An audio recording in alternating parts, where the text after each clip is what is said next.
discuss, and we'll just jump right in. Item number 1 is the discussion about the stormwater ordinance.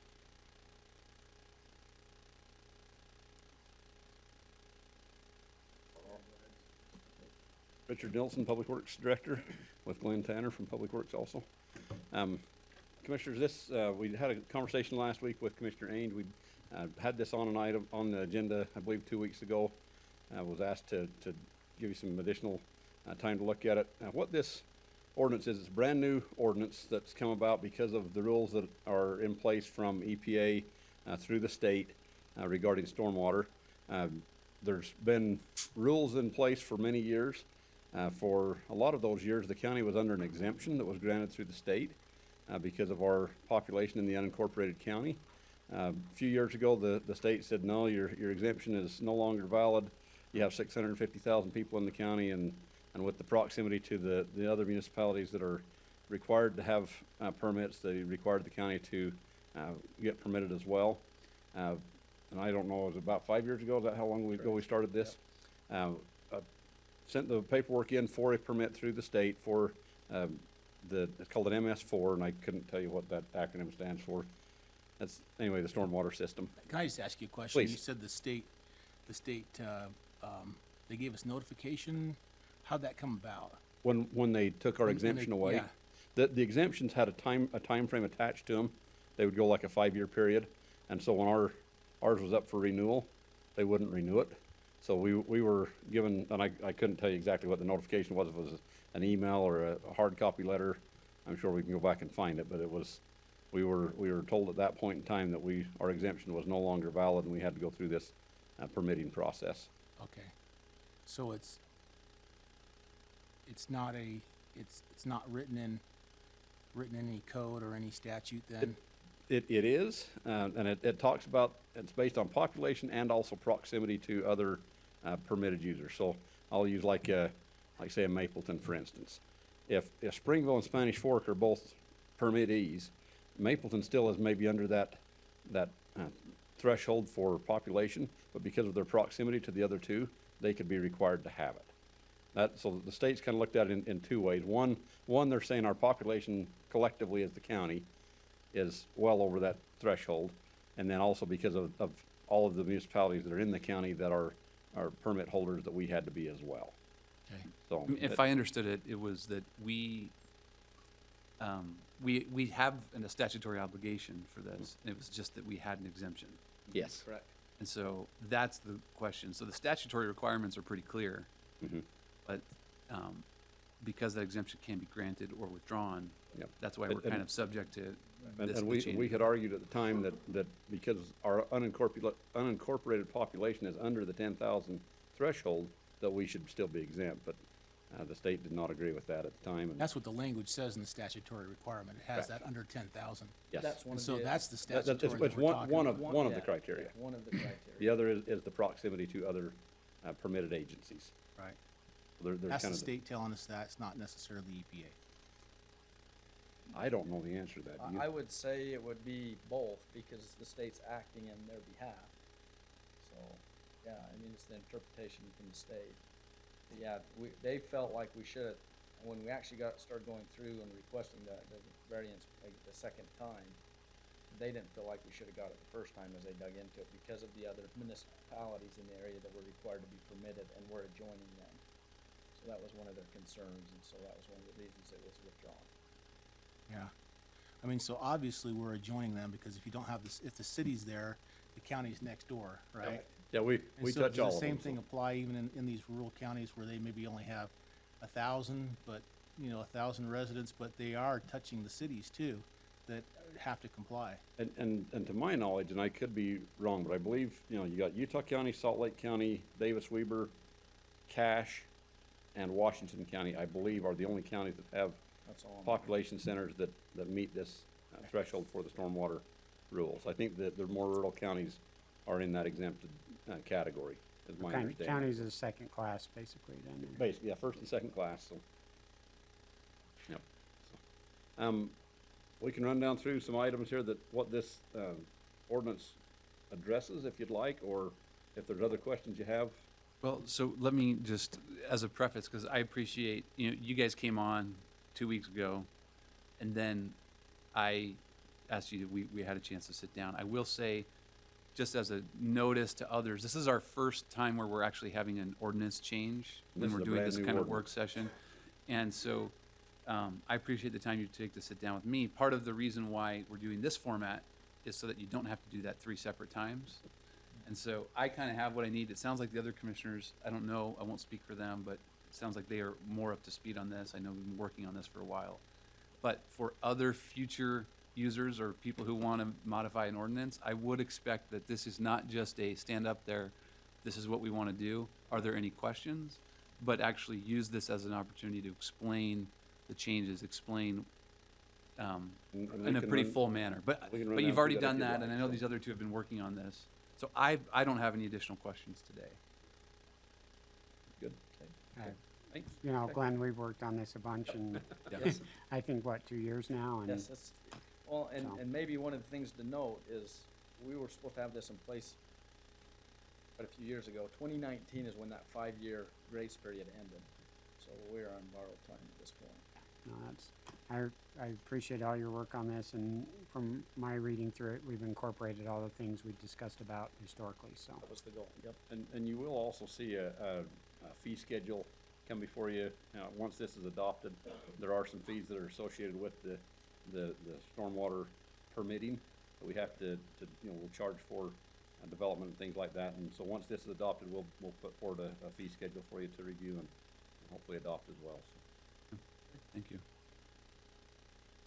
Okay, looks like we have Peggy on for the next two, and I know that we're all still kind of learning the new agenda system, so I'm not positive if this was intentionally on the work session agenda, or, okay, it is, okay.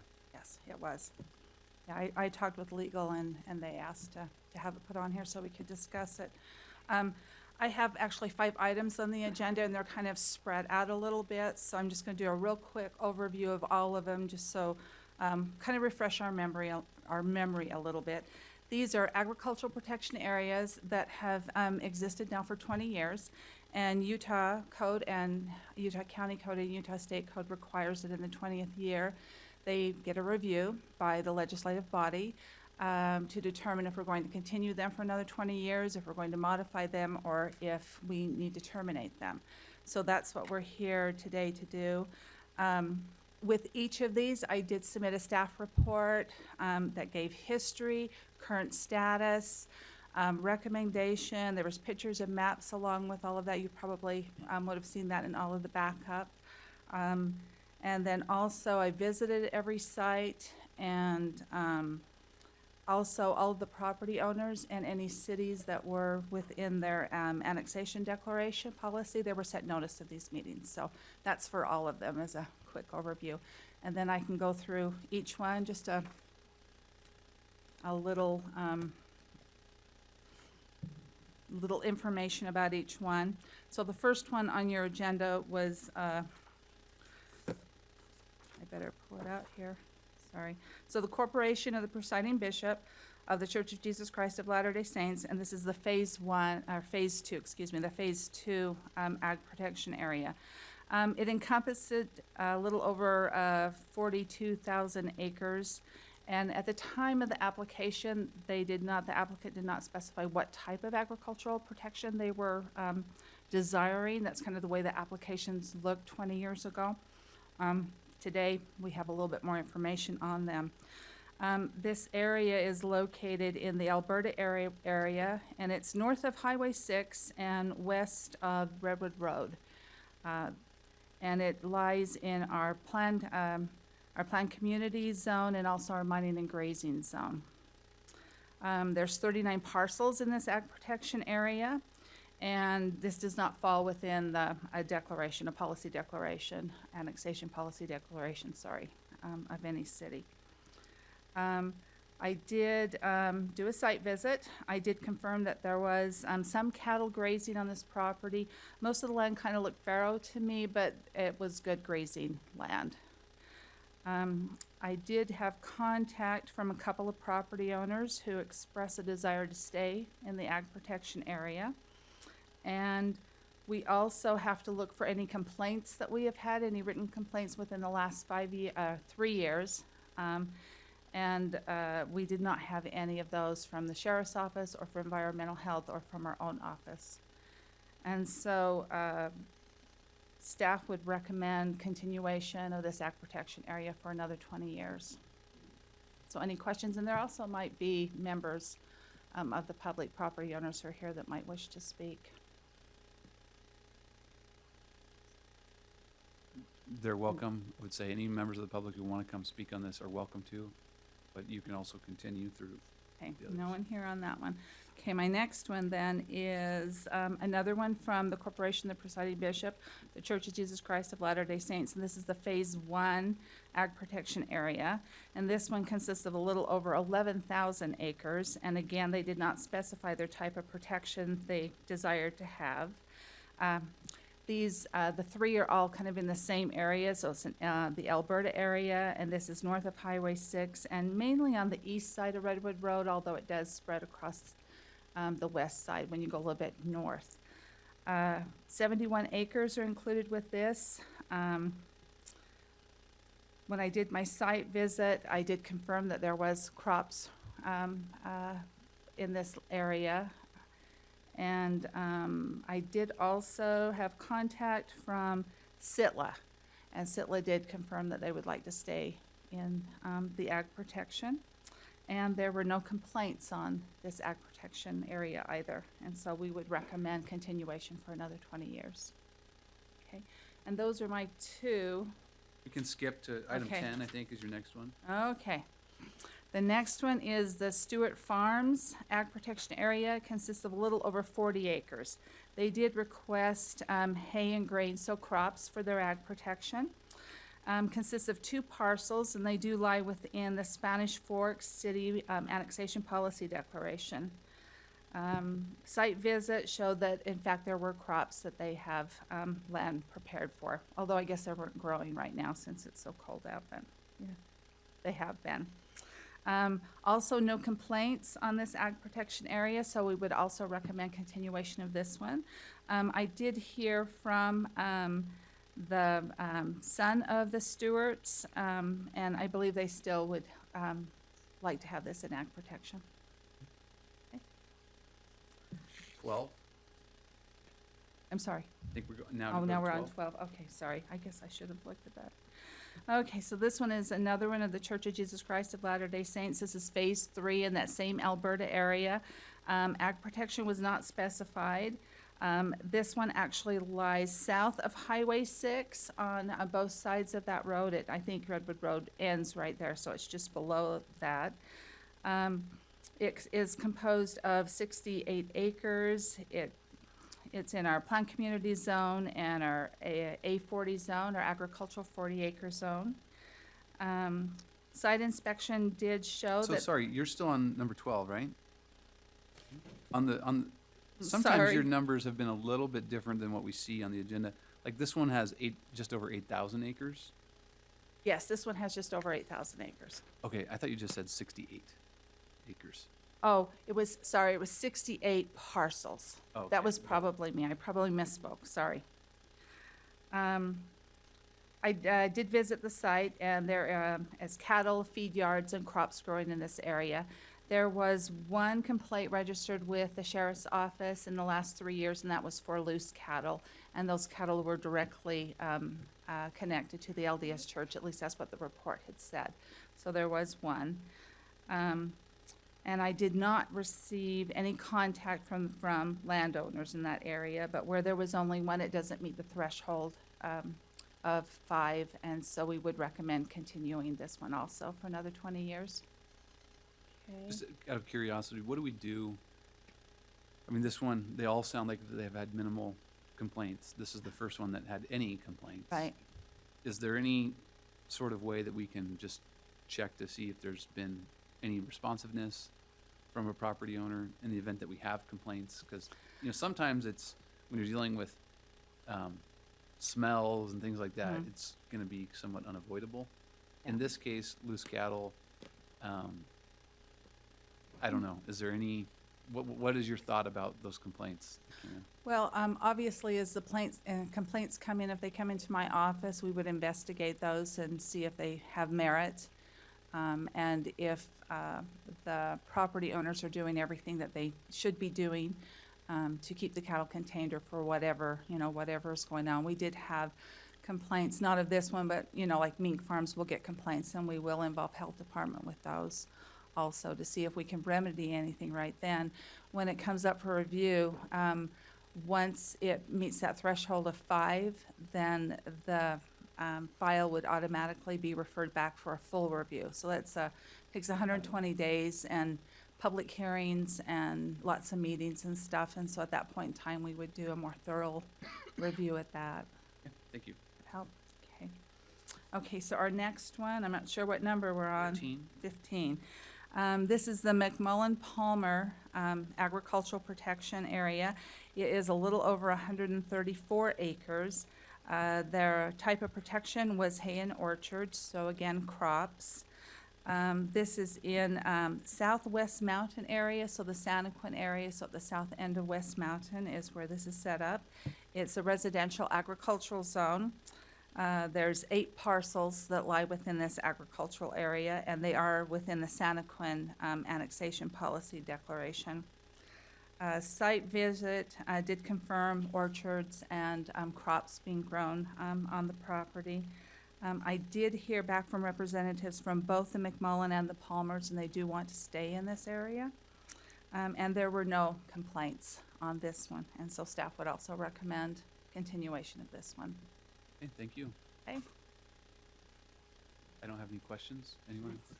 No, thanks, Peggy, for the work there, and I'm glad you don't have to do all the mandatory work like the past.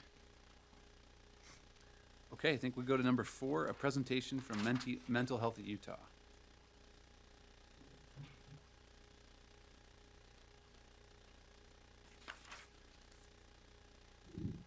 Thank you very much, Commissioners. Josh is going to go ahead and get set up so we can see a quick presentation, just PowerPoint.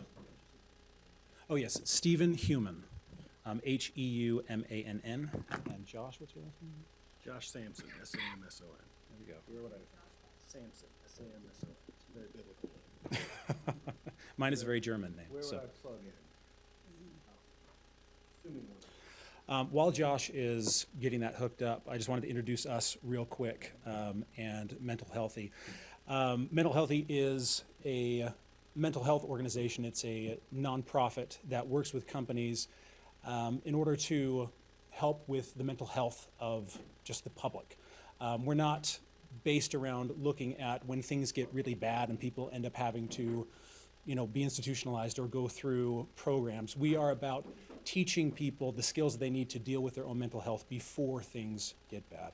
Now, I'm sure that you are familiar with the study that came out last fall for the American Medical Association in partnership with the University of Utah and the Utah Hospital Association that placed Utah and the Wasatch Front in particular dead last when it came to mental health, suicide rates, and substance addiction. When that came out, we decided to move a little bit away from the corporate structure that we've had where we work with mainly companies like Adobe, and we decided to focus a little bit more on public health and talking to different counties, many of which don't have any programs like this at all. Basically, well, I'll let Josh, you're getting hooked up? We're working on it. All right, I'll just keep going then. Basically, our whole purpose is to talk to people about their mental health through workshops, through film festivals, through creativity, and help them to be able to learn the skills that they need to eliminate the stigma that goes along with mental health problems. And we're talking about the basic mental health problems of depression and things that all of us go through that sometimes we think that we just need to muscle through, and by doing that, we end up putting ourselves on a path where we end up in a worse situation. And as opposed to where a lot of other programs are very dry, I mean, I'm sure you've sat through some of them. This one is much more entertainment-based. It's much more about getting people to listen and to understand and to accept their own limitations through education, through impact, and through entertainment. And those are the 3 focuses of our programs. What we tend to focus on when we do our workshops is bring people together, have Brian Higgins, who is the CEO and the founder of Mental Healthy, He is, oh, there we go. Looks like, oh, it just turned off again. It's just because there's an adapter. It's Oh, okay. They don't like each other. You want to mess around with it, get it so it's working? Put it here. All right, well, I'll go ahead and turn the time over to Josh real quick to go through this real fast, and then I will take over again. Hey, thank you. So, as you can see, we have a little presentation here that makes it a little bit more exciting than just hearing us talk about it. And so, what is mental healthy? I think we already heard a little bit about it. And our mission is to basically end mental health stigma through a lot of different types of programs, primarily from an education sphere, but then also through entertainment and impact. So, our vision is to help communities and individuals visualize turning points by bringing our shadows into the spotlight. So talking about things that a lot of people are just not used to talking about, and also training people in how to have those conversations, whether it's individually or in the community or at the workplace as well. So I don't know how many people know some of these statistics, but nationally, 1 in 5 people have a significant mental health issue that they're dealing with on a pretty regular basis. And there's a lot of stigma that goes along with talking about these issues. And you can see on the right there, we have a whole lot of different things. Rather than just read everything, I'm going to go through one at a time and kind of cover those. So one of the aspects that's very important about mental healthy is we know we can't do everything on our own. We're always looking for community partners and community impact together. So while, as was already spoken for, we're not therapists, we don't provide therapy, we can provide people access to different resources and information to help them get whatever they need. And so that's where that community aspect really comes into play. We're trying to reach out to lots of different communities because there's not a community in Utah that couldn't use this kind of conversation, that couldn't use this kind of resource, if you will. So we do this through many different ways. One is through lots of materials. Our executive director, Brian, this is what he does for a living, is create marketing campaign things. And so we've got a lot of really good PSAs that can just go out. Eventually we could create billboards, things of that nature. But these are just basically little flyers that kind of start having that conversation about mental health and about social stigma of mental health. We also have these edu-cards, which this is an example of one on, well, basically, this is kind of what the depression one looks like. So on the front of the card, it has some of the signs and symptoms and considerations that you would have, things that to pay attention to. And then the back always has resources and community connections that so that people can actually get to those connections. Because anybody who's had a mental health struggle knows one of the hardest things is A, talking about it, and then B, finding those actual community connections that already exist. And that's why partnering with cities and partnering with counties and other community partners is really important to us. We also have this mental health tips and resources book. So one of our trainings is going into workplaces and talking about how to focus a little bit more on mental health. And this is just a little booklet that has a lot of those tips and tricks to it. It's something that can live on beyond just a simple demonstration or presentation. We'll go to this one here. And then these are 2 of those presentations. Basically, we have 2 options for businesses or for schools or for what have you, where we have entertaining presentations that go on. We have the Lunch and Learn, which is just 50 minutes. It's kind of highlighting all the basics, again, with a little bit more of an entertainment aspect. We're not going to be singing and dancing or anything like that, but it's actually telling stories and having, authenticity in the conversation is really important, I think. Or we have these half-day workshops, which are 4 hours. They're a lot more intense. We get through a lot of different aspects of mental health, whether it's mental health and the law, it's preparing your workplace to be mental healthy, all of those aspects. Again, you can see there's a lot of information that we go over. I'm sure nobody wants me to read every little tiny bullet point on there, but I'm happy to answer any questions about that. And then we're also going to create a mentor course so we can actually train people to also be mental healthy mentors so that it's not, again, just one person or 2 people who can go out and give these talks, but it's a whole bunch more. And the longer we're in operation, you'll have that many more people who can actually help have these facilitated conversations by going through a training. That's pretty simple. And I've done multiple of these trainings in my own life. Mental health first aid is one I just did last year because I work in lots of different spheres, and it has been really helpful for me, and I know how impactful it can be if we broaden the impact of this program as well. And then, of course, there's the entertainment side. We do lots of different activities, I guess you could say, that are from that entertainment side. So here's some of them. Ouch, my mental health. This is happening at Wise Guys in Salt Lake City right now, and we'd like to grow that. So basically we have a mixture of stand-up comics, a lot of whom have mental health struggles themselves, doing their stand-up comedy, but then also authentically talking about that and connecting people with resources. So that's ongoing about once every 3 months right now. We have that.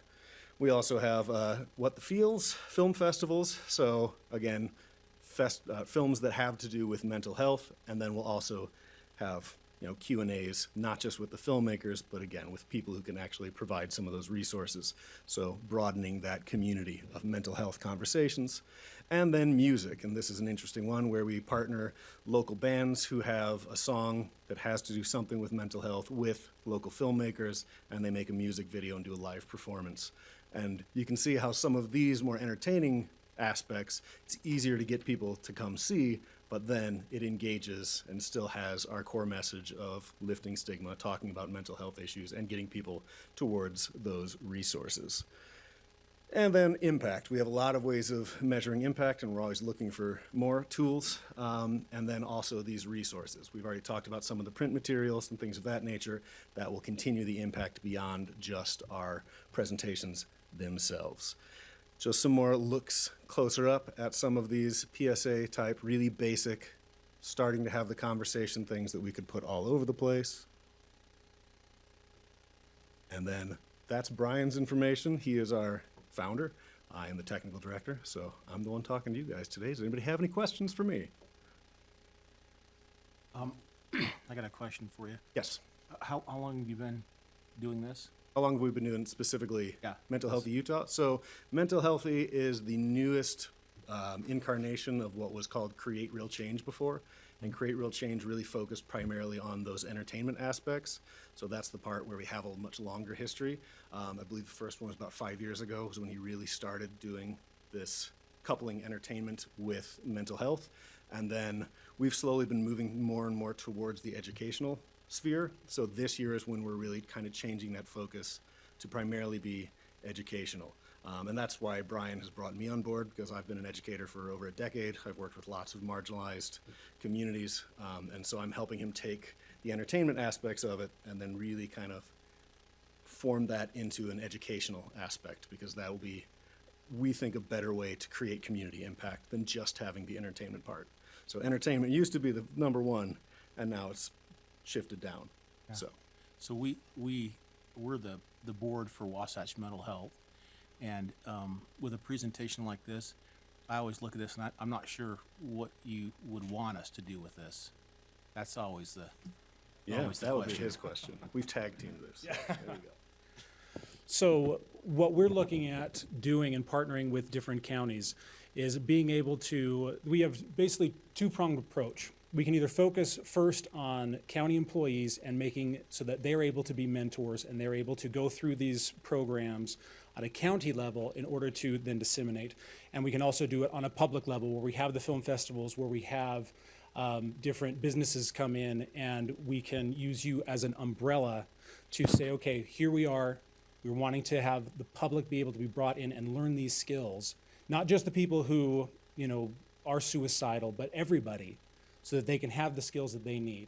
And so what we would want to do with the county is be able to partner up and say, okay, we're going to do, some film festivals. We're going to talk to different schools. We're going to be able to work with county employees and say, let's go through these programs. Let's go ahead and get people trained and get so that they understand, okay, it's okay for me to think a certain way. It's okay for me to feel a certain way.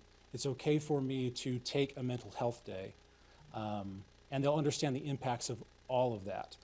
Because with the problem being, how low we are on the current national mental health scale, being last and having the worst numbers in suicide and all of that, being able to have the public in general be able to go through a program that isn't boring, that isn't something where they feel like they're being preached to, but they're able to go and accept themselves, we feel that will have really powerful impacts. What we've already done with companies like Adobe has really shown, very positive results for them. And we think that it would have the same sorts of results on a county level. Thank you. Thanks. Are there any other questions? Do you or- have any questions? All right. Well, thank you very much for your time. You.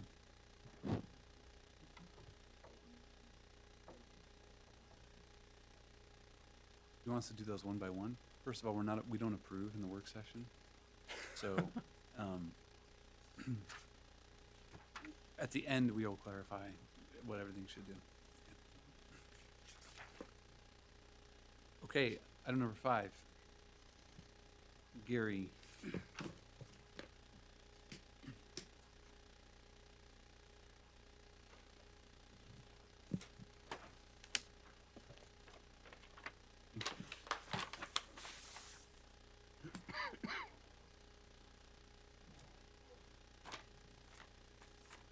Hey, those packets before you are snippets of budget information that you should already have looked at. So, between that and what's been uploaded for this meeting here, some of it you've already read through, some of it you may not have read through. I'd certainly encourage you to go through all of it before any final decisions ultimately are made. Just as a brief history, well, let me get to the beginning. My name's Gary Ratcliffe, County Surveyor. I'm here to discuss the addition of 3 positions to the County Surveyor's staff. A brief history. When I started here at the County Surveyor's office in January of 1980, the staff in existence in 1980 amounted to 6 full-time surveyors. We had 3 draftsmen, which would do the drawing work. We had the elected official, we had the deputy, and we had the secretary. Those 11 people provided the functions of the county surveyor office in 1980. That Based on the census in 1980, the population of Utah County was 218,000. You're already fully aware of where we're looking at today with the population. You've heard it many, many times. We're 3 times that. Now, we've been able to make up a lot of ground over the years with the evolution of technology. GPS systems have developed to the point where we've been able to do a lot more with less, and that's helped make up a lot of that ground. But over time, only technology can only account for part of the issues that come with rapid growth and development, the destruction of the public land survey system. I want to give you just a brief, if I can do this as briefly as I can. I want to tell you a brief story about a gentleman by the name of Greg Johnson. Greg was born in around 1937, 38. When he was 6 years old, he contracted polio. So as was the case with young children often in those 1940s and early 50s, there wasn't a cure. Polio is a disease that attacks the soft tissue, the muscle tissue, what have you, oftentimes making people to a point where their limbs are not usable. Sometimes it got serious enough where the tissue around the lungs that control breathing, the inhaling and exhaling, would be affected to the point where they just couldn't breathe. In a lot of those cases, the people just passed away.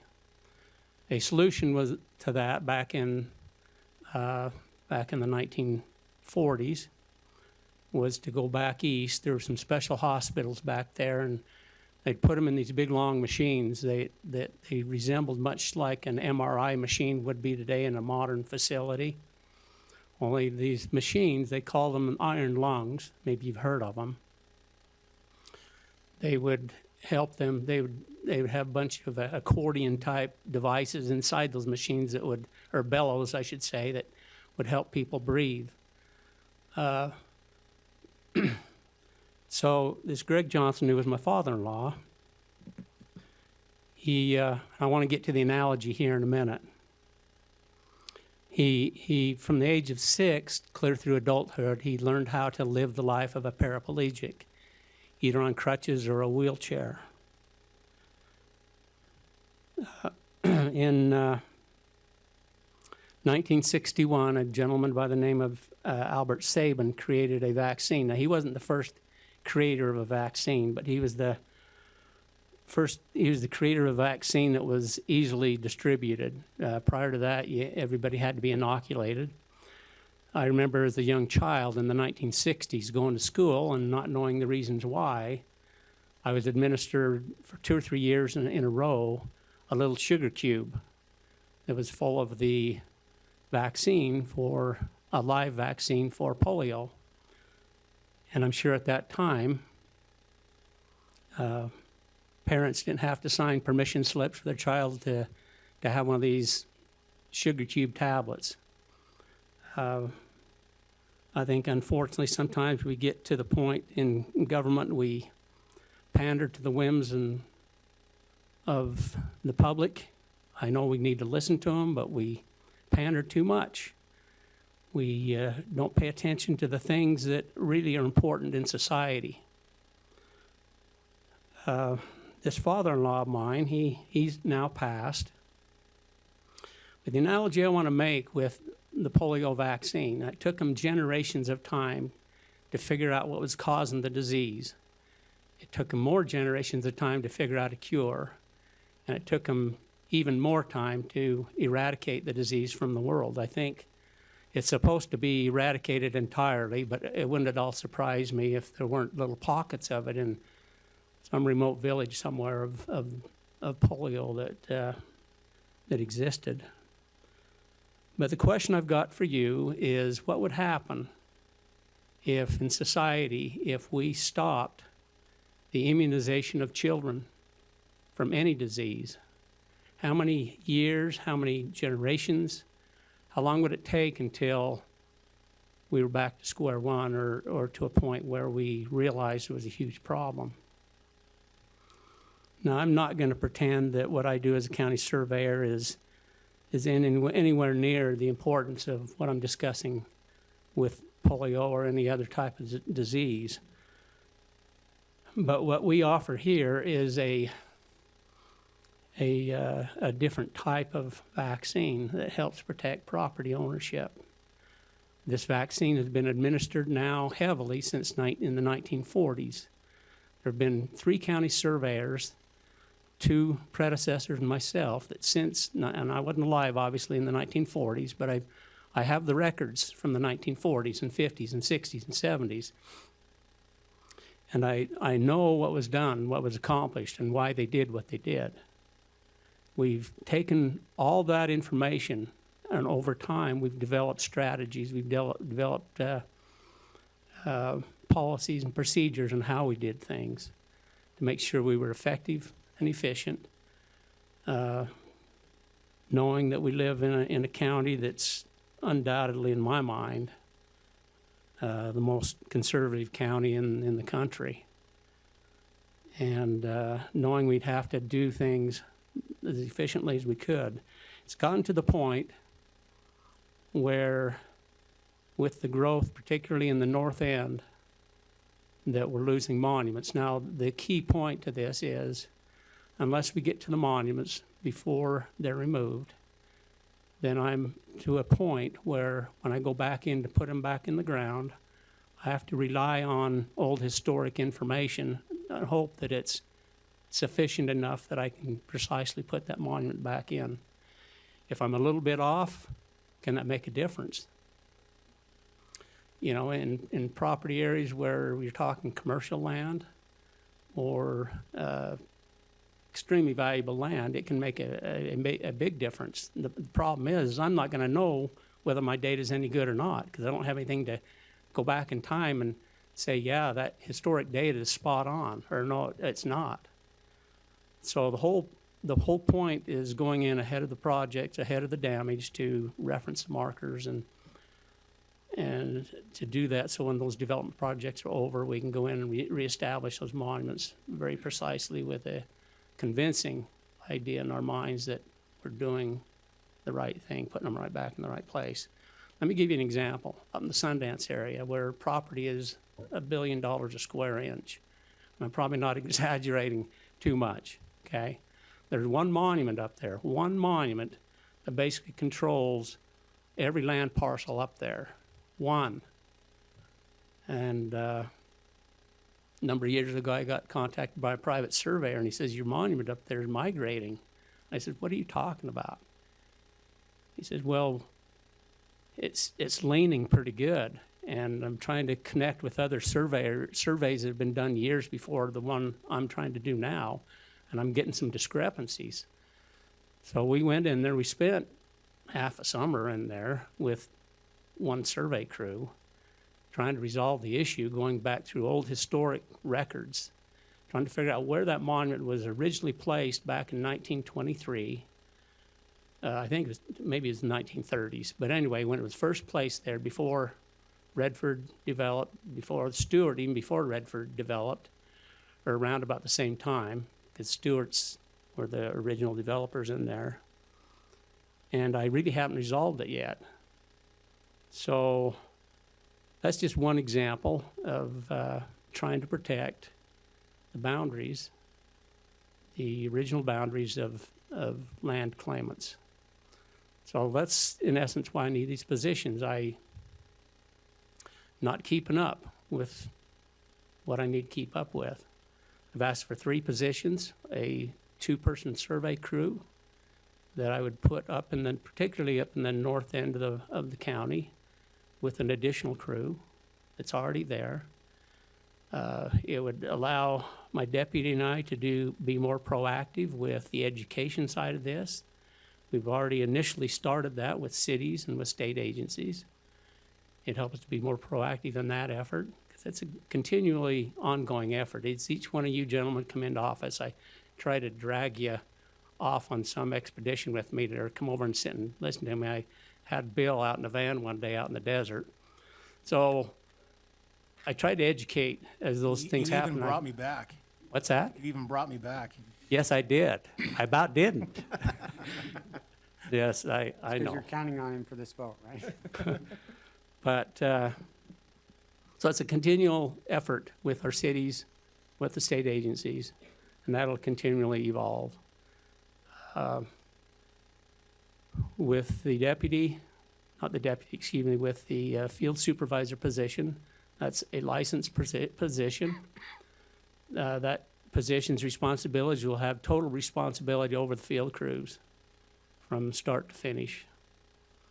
It's going to free me up, it's going to free Anthony up, it's going to free us up to proactively be engaged with the political side of this, interacting with the cities and the state agencies. There's new legislation as of last legislative session. Senate Bill 104 created some things in state statute, some modifications to 172314. And those, I was up the legislature trying to promote that and push that, and feeling really happy that we'd done that, all knowing in the back of my mind that, golly, I've got to have resources to really drive this.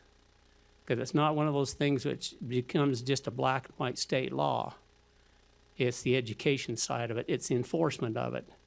You can't teach a young child to behave properly if, number one, well, you've got to provide a punishment, and you've got to punish when the time is right. You've got to levy those punishments. So those are just kind of some of the ideas that I wanted to express to you and let you roll through that. And Well, I appreciate all the underlying data that you provided, the comparisons to other counties, the needs, and your performance metrics that you included in this packet. it's all really helpful and appreciate that overview. Okay, thank you. Thanks, Thank Gary. you. You definitely need help, so. Okay, item number 6.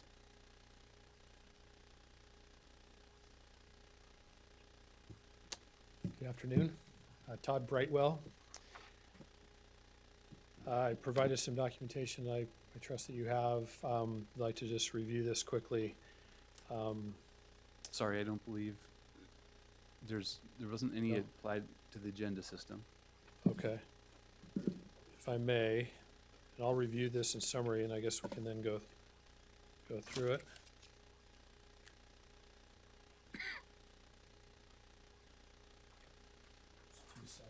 Thank you.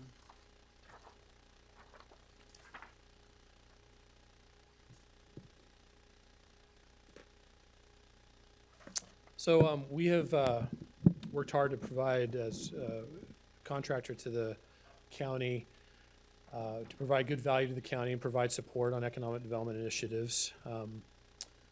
We've received good feedback from all of you, and a signature win for the county was Tyson Foods project. It was safe to say without our strategic involvement and the county's support, the project would not have located in Eagle Mountain or Utah County. The positive impacts of the project alone, financially as well as culturally, I believe is unparalleled. It serves as a catalyst to what's going on the west side of the valley in Eagle Mountain there, and many more projects with hundreds of millions of dollars in CapEx, which will translate into dollars into the county coffers. We are currently working with 2 companies that are shortlisted, Utah and Utah County, that have CapEx estimates of over $300 million each. I recognize that the budget constraints and actions deployed for the January 2020 budget reduced the economic development budget significantly from $140,000 to $35,000, which served our contract. With all this in mind, we'd like to propose an option to the commission that will fulfill the following. County representation for incoming projects or project management, finish the website development that we were currently re-engineering and redeveloping. We believe we can enable the county to use the limited budget that it has to bridge to a new structure that we look to develop this year, but that it wouldn't require any additional funding from the county until 2021. And that certainly assumes that the county would be interested in participating, but doesn't assume that that actually will happen at this point. Maintain continuity for 2020, leveraging all the good work that's been done to this point. Again, provide project management on current projects that we're working on, as well as new projects that will come in this year. Our plan is to build a new program to support economic development in the county that will be supported primarily by cities. And the idea is to provide support to the following and leverage the following initiatives, which involve things that I know that are important to the county, which transportation, airport development, business attraction, workforce development, housing, and other countywide goals. The new program, we believe, will require much less funding from the county. We've received strong initial support from some of the major cities in the county that leads us to have confidence in the direction of developing a new economic development program. The proposal will carry on,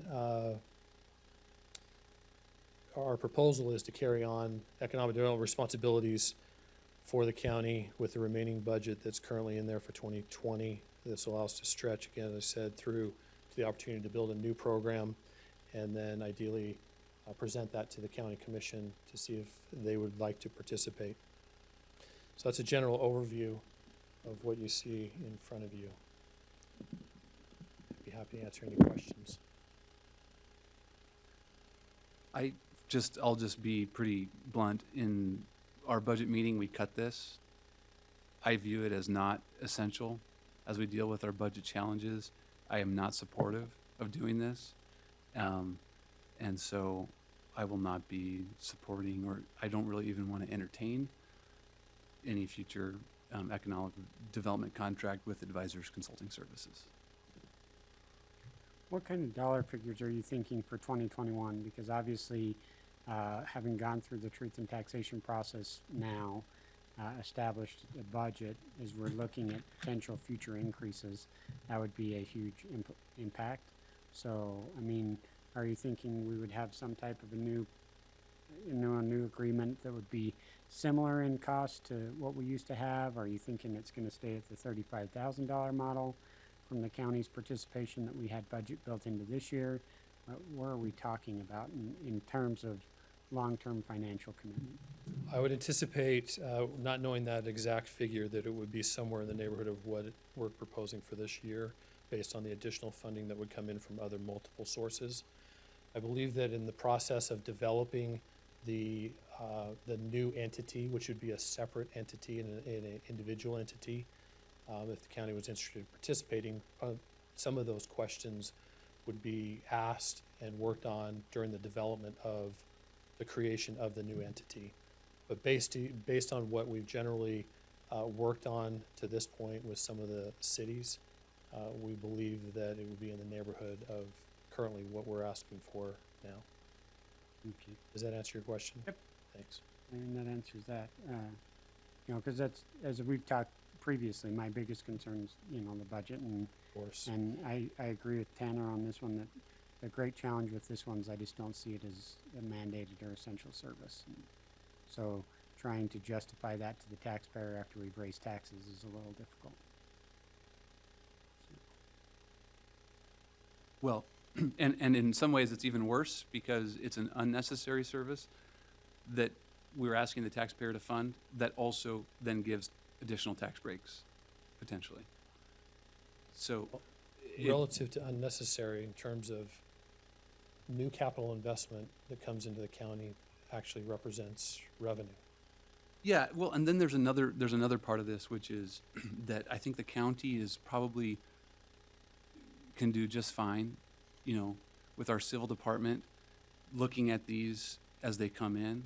I'm not saying economic development is incredibly important in the county, but it's mostly done in the private sector, and those businesses that are coming in are likely to talk with the Governor's Office of Economic Development, then to have touch points with the cities, and then they'll reach out to us, and we will be advocates for economic development in the county. I think the three of us who would intend to pass, which we haven't had in place, a truly kind of economic development policy for Utah County at the commission level. So it's very clear what our standards, what our objectives are.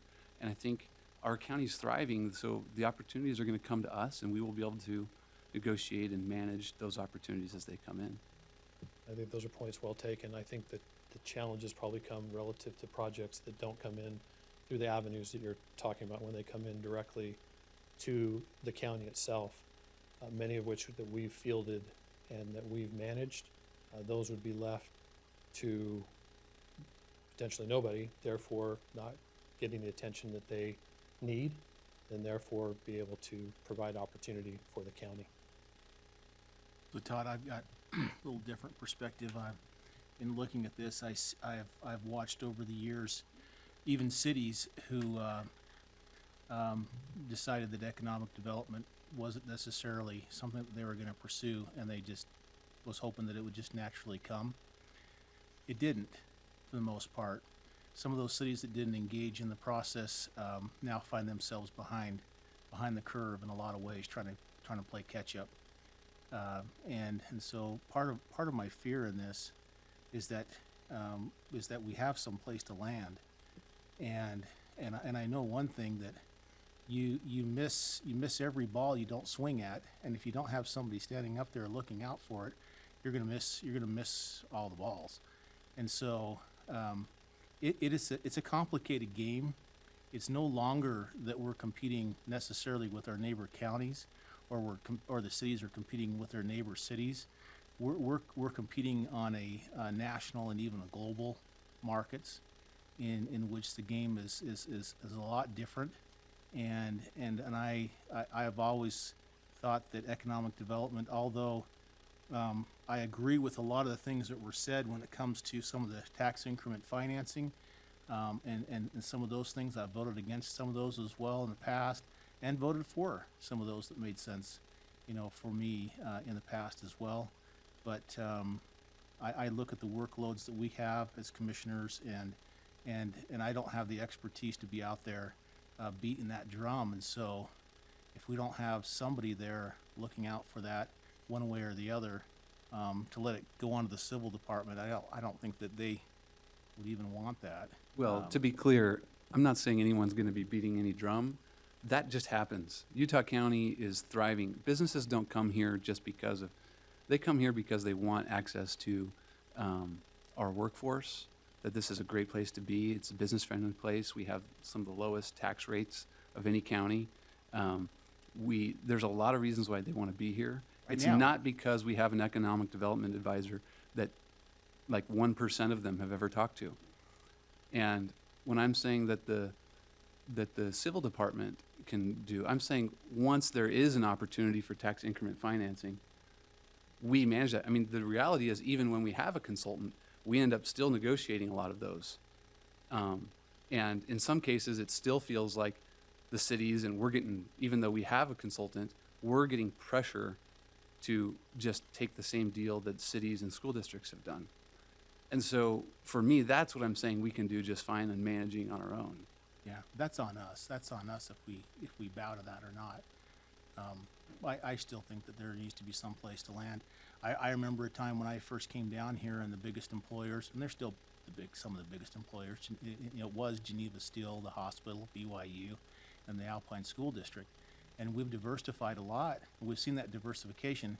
And I don't necessarily put that on government as the one that did the diversification. I think that it was the model that we had in place and the low taxes and so forth that allowed for businesses to come here and allow individuals to grow those businesses up.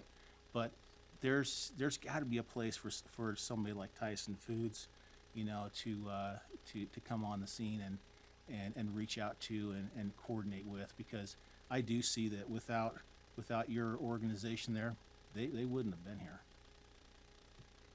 Let me maybe ask it this way, because this is my concern with this particular entity, and it's in relationship to the tax dollar. How is your activity in this contract going to empower us to lower the tax rate because of the revenue we're bringing into this county? Well, So, I mean, if we're going to invest in this, what type of guarantee or commitment can you make to the taxpayer that what you're doing is going to actually result in their taxes going down?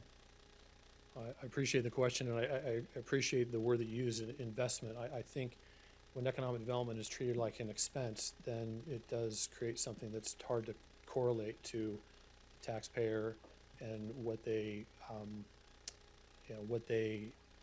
taxes are. I would suggest, I think the Tyson project again represents a good example. And maybe keying in on to something that was said, to be intentional and to act before being acted upon, I think provides opportunity to get the right projects that will bring in revenue as, again, an investment to get the right projects, ultimately that create the revenue, the tax revenue that goes in. I don't disagree with you relative to Utah County is very robust. The economy is very robust, not just in Utah County, but throughout the state and throughout the country, quite frankly. But having representation provides, one, efficiency, because the requests are still going to come in. The multiple solar developers that are on the west side, the projects, we have 4 projects right now that have come in.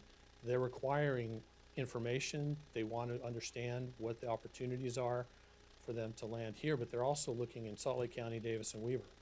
And so providing that type of support does provide opportunity to get them the right information, to get the right projects here that invest in, put capital investment in, that ultimately provide revenue in. I don't believe every project needs to have tax increment financing or incentives.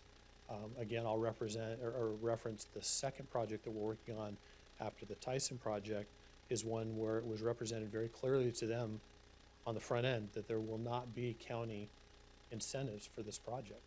It's still a $300 million project that's going to bring in 400 jobs. They're going to pay in excess of $60,000. That project would not be looking at Utah County if not, they did not have the interaction from representation. So I think That's why companies, or excuse me, counties, states, cities invest in economic development, because it creates jobs, which is a service to what their cities and counties want, but it also providing the economic development engine that provides revenue, tax revenue.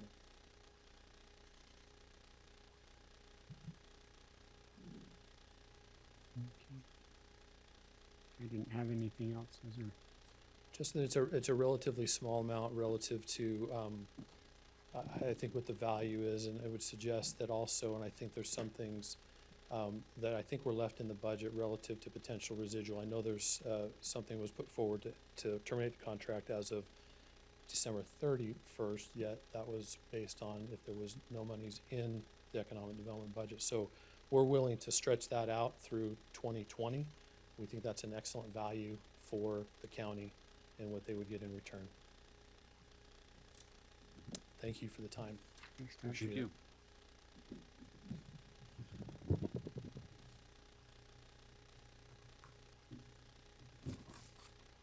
Item number 7.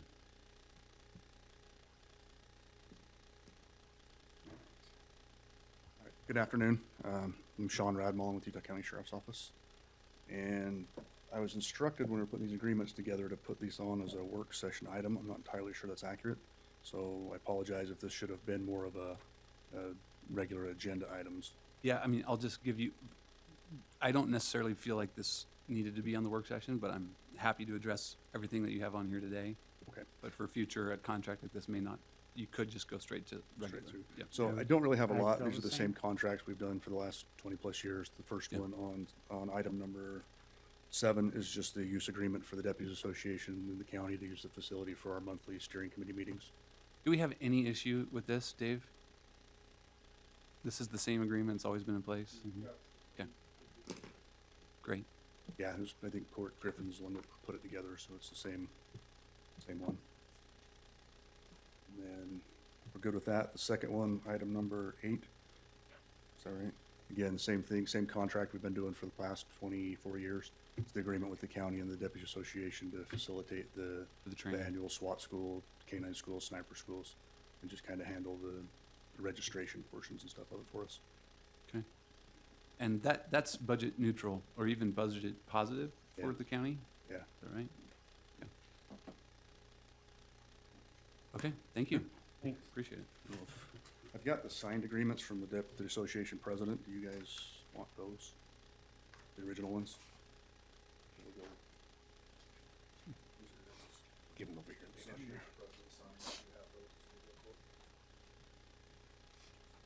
Thank you, appreciate it.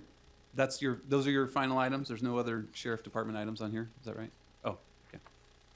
Hi, I'm Dale Bench, the Health Services Administrator over medical in the jail, and it looks like I'm gonna get the same answer that you guys gave Sean. This was prepared by Court Griffin, so we'll have to probably do a little education with him so we can do the correct process. It's fine. I mean, it's always good to talk about things, so. It's a contract with Intermountain Laboratories, Central Laboratory for Intermountain Healthcare. We had a contract with Quest. They weren't able to comply with our needs.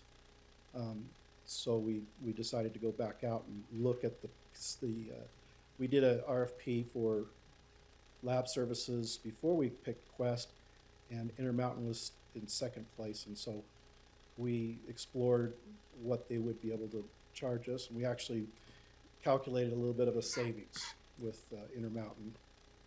So the auditors were able to justify that we could to bring it before the commission for approval.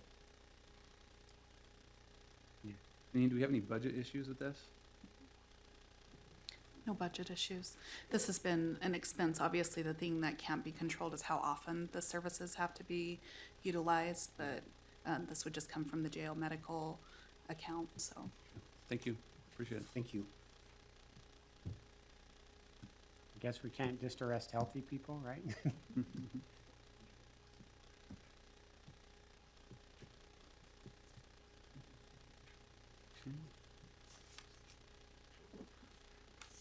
And we're to item number 11.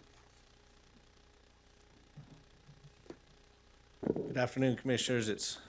Appreciate the opportunity to be here today. My name's, excuse me, my name's Jason Vernon. I'm the Regional Supervisor here in the Central Region for Division of Wildlife Resources. I have a couple purposes for being here today. The first is to present the county with an in lieu tax payment for division lands within the county. That check is for just over $16,000. And I can hand that For to- all that land? For all that land. I also have Can we a, at least get it on greenbelt status? That'd be nice. I hadn't thought about that. That'd be really nice. Get my dues. I also have a Talk handout to in the here. legislators Oh, with us, right? I'm sorry. Yeah, yeah. I also have a handout here talking about Utah's Watershed Restoration Initiative. It's an initiative that we're cooperating on with many agencies, federal and state, county, all throughout the state. It's been in place since 2006. And it's basically to rehabilitate watersheds throughout the state. Since 2006, we've done nearly 2 million acres of restored land across the state. Here in Utah County, we've affected about 84,000 acres. Some of those big chunks came 2 years ago with the Pole Hollow and Bald Mountain fires. We actively reseeded those and worked with the Forest Service in the county on those lands. And there's some more information here that I'll let you peruse over. The other purpose for being here is just to answer any questions you might have concerning wildlife within your county or any of the cities that are here as well, and hopefully answer any questions you have. Yeah, I've got some questions. And All right. by the way, on the reseeding efforts you did up there, fantastic. Thank you for that. I think you're the star on that. You know, doing the work ahead of time and doing it appropriate. Yesterday, I sat up at the state legislature on predator control. I don't know if you were there. I didn't see you there, but I wasn't there, but I'm aware of it. right. Can you give us an update in our area when it comes to the cougars, the bears, and the predators, and our deer herd population here in Utah County? Because I know from talking with the other commissioners around the state, there's a big fight kind of going on with that, and I'm in favor of giving you the proper tools needed and necessary to manage, and I'm supportive of the state going through that process in a proper way. But can you kind of give us an idea here in Utah County where we're at? So primarily across the face here in Utah County, we have a lot of nuisance cougars and bears that come down, especially mountain lions this time of the year. They're following the deer herd off of the mountain as they migrate down and trying to find some food. So we're oftentimes dealing with those mountain lions. They'll come into people's yards. I think we see a lot, or we have a lot more reports of them because everybody has a camera on their doorbell or a camera in their backyard, and so everybody's seeing them quite a bit. So we respond to all of those. We'll go into those situations and try to remove the animal. Usually we'll dart it with drugs and then take it back up the mountain. In the summertime, this last summer was extremely busy with bears coming down off the mountain. We had 2 years ago, we had a dry summer and then went into a really wet winter. And it kind of forced the bears out a little bit early. And so we dealt with a lot of bears. As far as predation on livestock, there is a bill going through, a study going on right now up in the Strawberry area to look at predation by mountain lions and bears on livestock and make sure we're compensating the livestock men, the ranchers appropriately.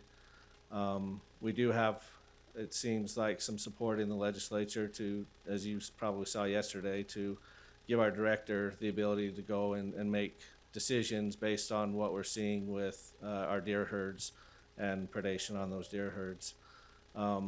I think it's a little bit more hot of a topic in some of the more rural areas versus across the Wasatch Front here.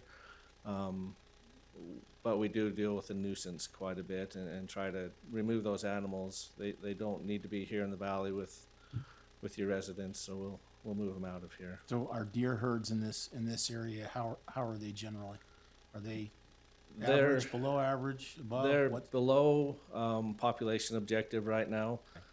This winter's been a really mild winter, so we're really hoping that the fawns that are making it through the winter will make it through into the spring. What really tells if you're doing well with the deer herds and what we're learning is how they come into the winter. If they have a whole bunch of fat on them, if they had a good summer, they come into the winter, they're going to be losing that fat all winter long. They don't gain any fat. So our job is to try to make sure that they lose that fat at a really slow rate. If they can lose that fat at a really slow rate, looking at the foothills here where there's no snow, then we'll have a good fawn crop coming in this next year, which is what we're looking at right now. It looks really good. Thank you. Thank you. You bet. Any other questions? All right, thank you. I appreciate your time. I'm not sure who to. No, I don't want to touch it. Okay. Denise got her hand up there going. Give it to me. It's so hard to give money away. Give it to you right after. Okay, was that their final item? All right, so let's just end. We won't do this by formal motion, but I think the items that need to go on the agenda next week are everything except for 4, 6, 11. Everything just should carry forward to our next meeting. Okay. And with that, we're adjourned from our work session. Motion to adjourn. Second? Motion and second, all in favor say aye. Aye. We're adjourned. Okay, we will now welcome to our special meeting of the Board of County Commissioners. Oh.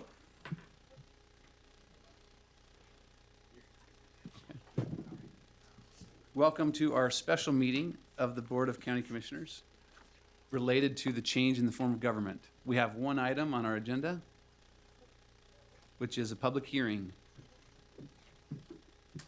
I'll entertain a motion. Motion to open the public hearing? Second?